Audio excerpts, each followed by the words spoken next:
So that's what Krishna is saying, that don't fall prey to your senses. Don't fall prey to your senses. And he gives a very nice example. He says that just like in an ocean, when all the rivers are coming in, right, the ocean still stays very calm. Ocean does not get disturbed, right? But if there's a small pond of water and a deluge of water comes in it, the pond will become very, very shaky. And why? Because the pond is not very wide, it is not very deep. But the ocean is very wide and it is very deep. So even with so many rivers coming in it, it does not get disturbed. So he's saying similarly, the mind will keep haunting you. The mind will have the desires. They will come. But someone who's like an ocean. Ocean of what? Ocean of this knowledge. And that's why the knowledge strengthens you. Someone who's very deep internally, right? He will not be disturbed by all this incessant flow of desires. So he's giving this very beautiful example. He says only such a person can actually attain peace, not someone who is just striving to fulfill his desires. So see, this is where you have to also distinguish between desire and necessity. Nowhere Krishna is telling Arjun that don't eat, don't sleep, don't wear good clothes. So we are not saying don't fulfill what is required for you, right? But the fallacy or the problem of today's lifestyle, and we are all kind of bound in it, that we are trying to acquire or do things more than we actually need to live our life happily.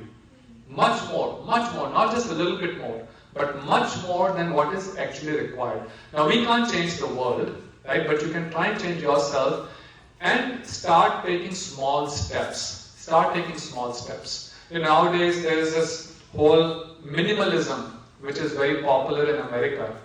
And the idea of that, and I can tell you one thing, that all these ideas and therapies or strategies that today life coaches and motivational speakers and all of them who present, actually everything comes from Bhagavad Gita. Everything. I can show you verse by verse that all of these things are actually coming from Bhagavad Gita. That's the reason. Please read Bhagavad Gita. There's one book in your life you should try and read and understand.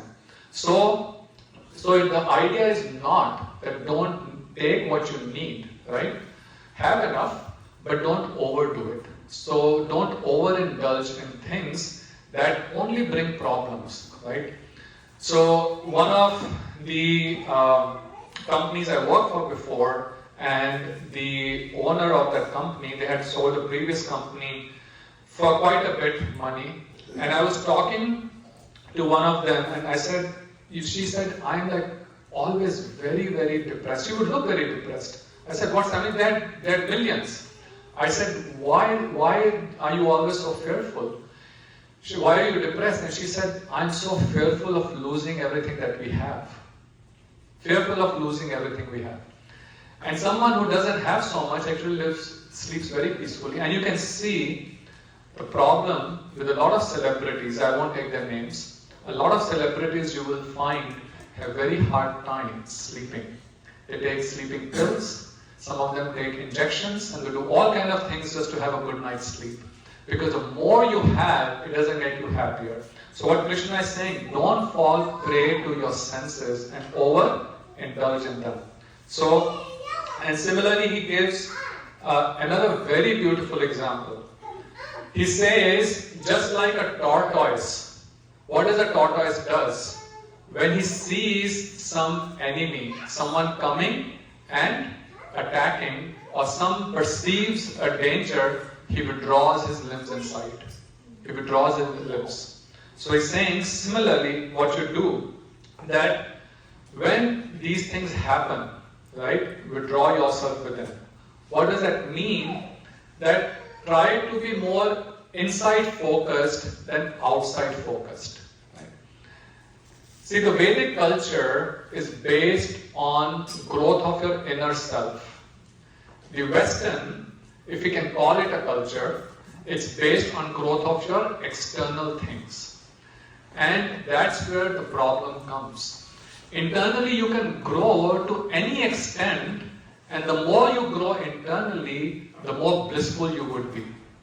Externally, in terms of material possessions, the more you try to grow, the more problems will happen. Why? Because when you try to grow materially, you are affecting the nature, right? It's not possible for economy to grow forever, right? It's just not physically, financially possible. But in every company, everything, where is the pressure? More, right? Even if you have delivered several million this year, next year target, 20% more, then 20% more, then 20% more, more, right?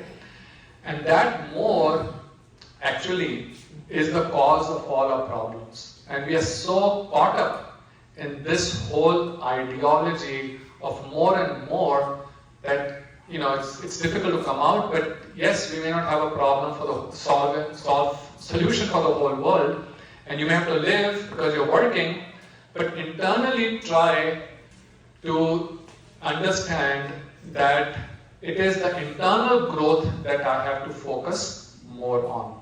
Okay, so here, this, I'm just going to skip this. So this is where there's a bit of a, she said iPhone, right? So one practical thing that you can do is digital detox, just like a tortoise. So consciously find some time in the day, whether it's 30 minutes or 60 minutes. And I can tell you, and I also have experienced that this is a cause of a lot of our stress. A lot of our stress. I remember the days when I didn't have this. I'll come home and I had all the time for the family, for my kids, and do things that we wanted to do, go out for a walk, sit and do prayers and do everything. This has become a big nuisance because you have the tendency, email has come because we have offices all over. So then you see someone from India has sent an email, someone from Poland has sent an email, and then you have a tendency to respond.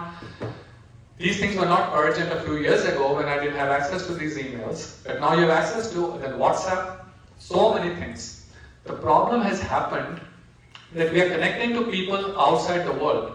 And our Gurudev, he predicted this 30 years ago in 1991 when he first time came to our house. And he said time is coming. And that time I didn't realize it, but he says time is coming. When even though communication will be so advanced that you will be able to see people who are sitting miles, hundreds of miles away. That time there were no cell phones. Forget about video calls. And I just, what is he saying?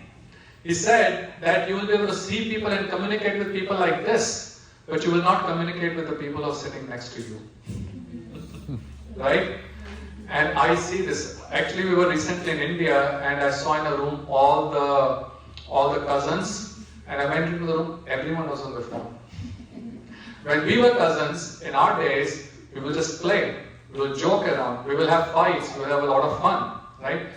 So this thing is certainly a problem. So trying to do some digital detox, and digital detox means not disconnecting from the world, but disconnecting from some of these gadgets, and use those 30 to 60 minutes for yourself. It can be even you and your wife or you and your son sitting together and having a conversation, but with the conscious decision that you'll keep your phones away. Okay? And during that time, if you can sit quietly and chant or read or some remembrance, right? That is very, very powerful. And again, you can Google it. Nowadays, they say one of the best ways to prevent dementia, Alzheimer's, all of these problems as you're growing up, take some time off in a day, 30 minutes or so, when you sit quietly and give some rest to your mind and try to consciously think of something nice and positive. And I can tell you there's nothing more positive than the transcendental topics, whether it's the chanting, because it's transcendental, reading Gita, because it's transcendental. And that's how the Vedic life was structured.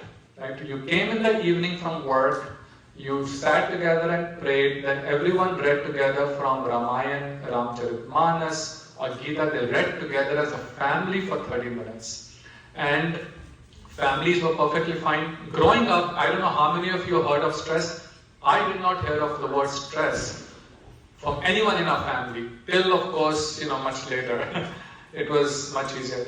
So I do have a lot more, but I do want to stop here to see if anyone has a question, because we do have a time limit on this hall's availability. So I just want to first make sure that we have some, and I can run through some of the next ones very quickly, but let's see if anyone has any questions. So we are talking about tolerate, like we have to tolerate. In today's world, how much can we tolerate? So there is, I think for myself as a person also, I'm fighting a war. A positive energy, then negative energy. I'm like, no. Sab theek hoga, God is there, Rashtraman, Krishna Bhagwan. And then one negative thought comes. दूसरों का भी behavior हमको बहुत impact करता है. How much can we tolerate? So the question is, how much can we tolerate? And how much should we? And how much should we tolerate? Well, the truth is, the more we tolerate and the more you can tolerate, the happier you would be. Because the thing is, you cannot change others, the situations, most of the time. The only thing you have under control is yourself. And that is the truth. It's a bitter truth. But the truth is, you can't change, and nowadays it is even more true, right? You can't change a lot of people, even within your family. Nowadays, people don't want to listen, they don't want to, they want to do things that you want to do. But tolerance also does not mean that you ignore, right? Because as parents, as a spouse, if you're working in a company, you also have responsibilities. And tolerance does not mean that you ignore your responsibility.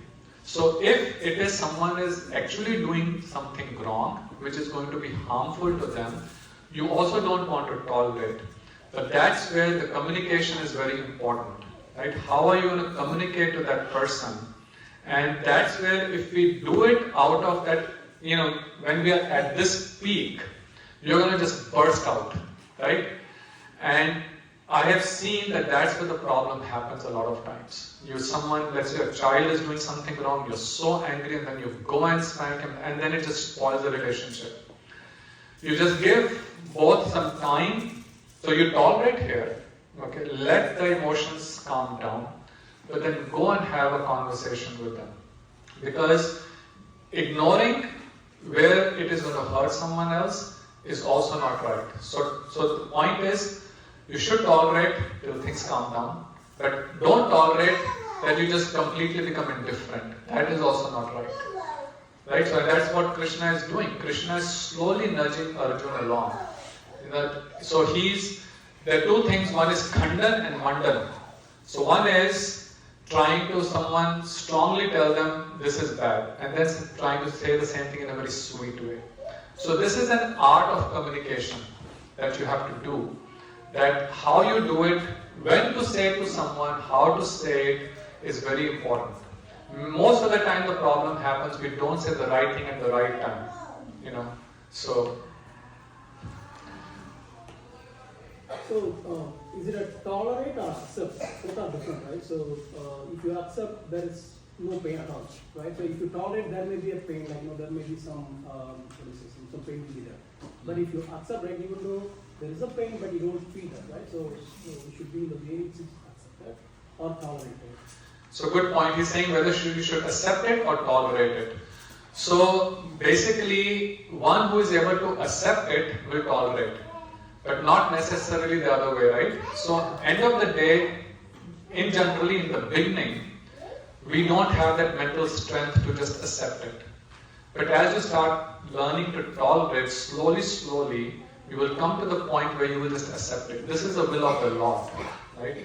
This is the will of the Lord. It is happening by His will. I cannot change it. I just accept it. So in tolerance, as you said, there is some pain because you're trying to force yourself to tolerate it. But going through this tolerance over a period of time, and to your point, the more you tolerate, you will come to see, you start accepting it. And I've seen, and this is where it is so beautiful when you meet sadhus, who are really, so my Guru Maharaj, he traveled across the world, so many countries and millions of people he helped. And there were situations, it is not just that we all face, they actually face even more difficult situations. So there were certainly situations which were very, very difficult, right? Things being created, problems, obstacles. But what I saw in him, that he completely accepted everything. Absolutely, there was no point of tolerance. He accepted because he had such a strong faith that whatever is happening for good. Right? So that is acceptance. So that is Shraddha Shabde Vishwas, that this is faith, that when we come to accept that whatever is happening is perfectly fine. And actually you bring a very good point.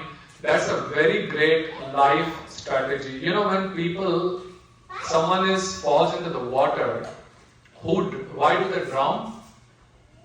Because they can't swim. They can't swim and they're trying to fight with the water. Anyone here remembers physics? If it float and they will. So there's something called Bernoulli's principle. Does anyone remember that? Yeah. So if you remember Bernoulli's principle, go and read it up. Our body's specific gravity is such compared to the water's specific gravity that you can never drown. If you know how to just lie down, right? Because we just fight and we don't, because if you lie down like this, the way the Bernoulli's principle works, you will never drown. Okay? Of course, if it is like huge waves, that's a different thing, but if the waters are calm, you will never drown. Okay? But because we fight with it and you're like this standing, that's why the reason you drown. Okay? So, those who have faith that whatever is happening, they don't fight with the situation, they just accept them. Okay? And Krishna in the second chapter, he explains this many times, that people whose mind he calls Sthit-dhi, people of fixed intelligence, they don't get disturbed by these ups and downs, they just accept. If happiness has come, it has come on its own accord. If problems have come, they also have come for a reason. Okay? So any other questions? So basically these are the three words: acceptance, tolerance and ignorance. Ignore them, yes. Yeah. Depends on the situations. Yeah. And Yeah. Okay. Anyone else? Okay. So then I'm just unfortunately we're running out of time, so I'm just going to quickly go through a couple more things, and let's see something that I wanted to more focus. So this one, a very famous verse that you've all heard, Karmaniya vadikaraste ma phaleshu kadachana ma karma phal hetuhu ma te sangha astu akarmani, that don't be attached to the results. And this is another thing which causes a lot of stress. A lot of time, young people who end up, taking these extreme steps, they're more concerned about failing in the exam, right? That fear of failure pushes them to take an extreme step, right? So, if you are just attached to the results, so how would I fare in the exam? Then it's a problem. But what Krishna is saying, do your duty, right? Do your best. So detaching from the results does not mean that you don't do your best. You do your best. But understanding that not everyone is going to be the topper in the class. Only one person can be a topper, right? And I'll tell you a quick story, and this is a real story. So when I went to IIT Delhi, so I had a friend who was my senior, a year senior from my school, and so when I was in the 11th grade, he was in the 12th grade, and just so happened, I was always at the top of my class and he was always at the top of his class. And we were getting the awards for being the first in our classes. So he said to me one thing, he said, I just want to be famous, no matter what. I said, okay, I didn't take it seriously. Then we met in IIT, he got into IIT a year earlier than me. And then, when we got there, I met him, and this is after the end of the first semester, and for him it was 3 semesters, I was at the end of the first semester. And by God's grace, I was at the top of the class at the end of the first semester, and he was number 3 in mechanical engineering, and I was in a different engineering stream. And I looked at him and he was just so depressed. I said, "What happened, Rohit?" And he said, "I'm number 3, I'm not number 1. I said, "So what?" Because in IIT, everyone who comes is a topper from the schools. But once you come there, you can't be a topper, but you're still number 3 out of 40 students. He just could never accept it. He could never accept it. And it's true, starting of the next semester, one day in the morning, we came to a boy has jumped from the top of the building. Okay? So this is where being attached to the outcome. The outcome may not always be what you want, right? But it may be enough for you to live a peaceful and happy life, right? You just learn to adjust. So what Krishna is saying, don't be attached to the outcomes. Okay, do your best, but don't be attached to the outcomes. This is a very interesting, I read somewhere, believe in NATO. So I'm not saying become a part of NATO. There is no attachment to outcomes. Okay, that's what NATO means. No attachment to outcomes. So, and then, so I just, how do we do it? You just try, and again try to learn some journaling, right? So, something that I try to do today, and again, you have to do these things mindfully, right? I try to do something today without working on thinking about the outcome, more on the satisfaction of doing something. And even if you have success or setback, right? Whatever happens, you say, I am beyond failure and I am beyond success. This is called manifestation. So by saying certain things to yourself, you will slowly condition your mind.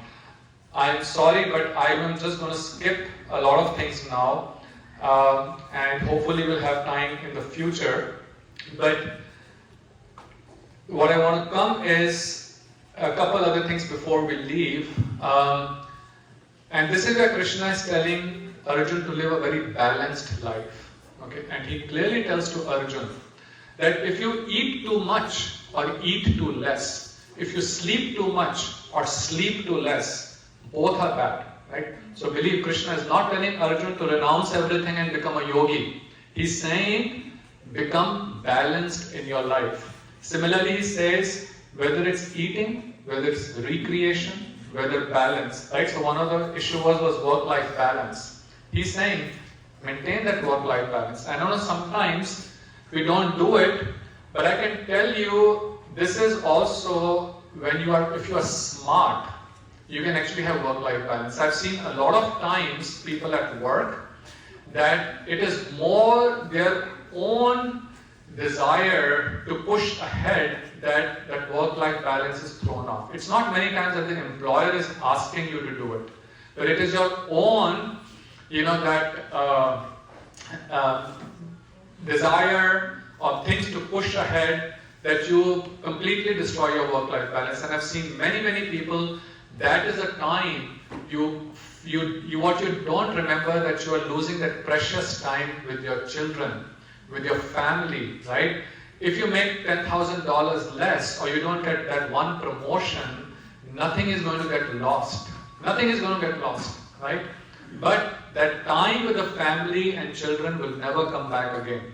Okay, you can always make that money later on in your life, but that time will never come back again. So he's saying, be very regulated. And one who does not do that, then he is going to be not be very peaceful. So this is what, again, just try to attain balance in life, right? Again, this requires courage, but I have tried in my own life, and I can tell you, if you do it, everything falls in place. Try to get some balance, time to eat, time to sleep, right time to sleep, eat proper food. A lot of things that we do, and we didn't get time to get into this, but wrong food habits also lead to a lot of stress. There's a direct connection between what you eat and how stressed you are, but no extremes, especially late nights and overeating. Everyone enjoys partying, but I can tell you partying destroys both physical health, extreme partying. I'm not saying don't go to your friends' parties and don't do this. Do it, but again in moderation. Okay? And we're going to come to the end of this. There is a lot more, but end of Bhagavad Gita, Krishna is telling Arjun some very important. He says, "Manmana bhav mad bhakto madhyaji mam namaskuru." He finally says, just absorb your mind in me. Okay, after telling all of these things, strategies to Arjun, this is the conclusion he gives. He says, how is the best way for your mind to completely be relieved of everything? He says, Manmana bhav, that completely absorb your mind in me. Because he is the ocean of bliss. And if your mind is somehow connected to him, there's a direct connection, then that bliss will be experienced by you as well. And he says, become my devotee. And he says, I promise you that if you do this, then you will come to me without fail. So Krishna is telling Arjun that there is another world, there is another life that is a life of bliss, a life of happiness, a life of permanence. So if in our day-to-day life, instead of focusing on our problems that we face day-to-day, we understand this is just temporary. If I do things properly, I have access to that life of permanence and bliss. Okay? Then you will be able to easily go through your day-to-day problems. Have you ever boarded a crowded bus in Delhi or crowded train in Mumbai? Right? So there's a guy who boarded a bus or a train, right? It's very, very crowded. And it was sweltering heat. Everyone is perspiring, everyone is like, and he's pushing against each other. And he had to come from the back. I haven't gone into a DTC Delhi bus in a long time, but when I used to go, as in school also, I remember we used to always get up from the back door and we had to make our way to the front to get off, because the conductor would not let you get off from the back door. So now he's making his way through this people where everyone is cursing each other, everyone is upset, everyone is pushing, but he's very calmly walking through all of them, making his way to the front. And one person says, why are you looking so peaceful? You just don't everyone is like so hot, everyone is pushing, why are you looking so peaceful?